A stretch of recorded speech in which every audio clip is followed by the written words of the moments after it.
Hi everybody, I'm Rob Schmidt with another edition of my student behavior series, and today I'm going to share one of my stories with you.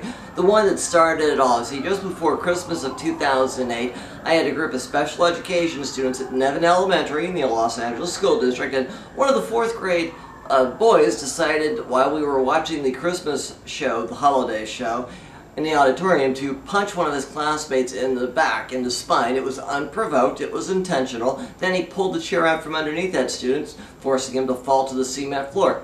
I sent him to the office, and within about 10 minutes the principal brings him back to the office, and she told me that she had discussed ways with him that he could handle situations that troubled him a little bit better. No discipline was taken against him, just a little chat. A little bit later in the day, as I was walking the class back to the classroom after lunch, the same student decides to wander away from the rest of the students. I had to follow him to make sure he didn't run into anybody or anybody would run into him. I wanted to make sure there were no injuries. He had this little grin on his face. He was toying with me. He knew I couldn't do anything to him with the way the district handles discipline.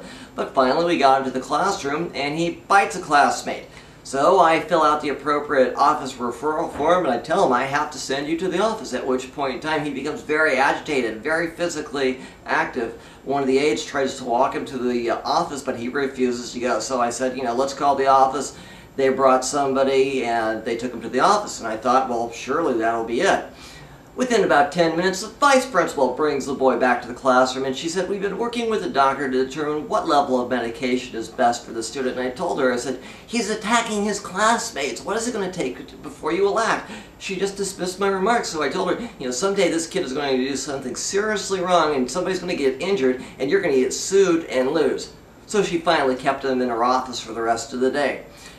As the day progressed, the aides told me that about a month earlier they had a Thanksgiving parade and they couldn't let him march in the parade, so they had him on the side with them. He says, you're going to be one of the judges. Well, his mother complained shortly after that. She was upset that her little boy was not allowed to join her classmates in the parade. And I'm like, ladies and gentlemen, this is insanity. First of all, the kid was mentally healthy. He was just a behavior. He was a brat.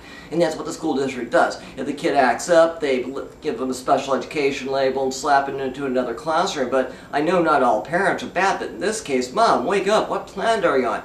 That's what's going on in the school district, ladies and gentlemen. That's why I'm doing these videos. And I hope that you'll support my efforts to reform schools by addressing this out-of-control, violent behavior by students. I'd love to hear from you. Share your thoughts with me in the YouTube message center.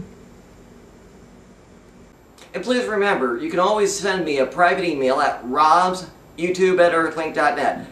Thank you for your time, and may God be with you.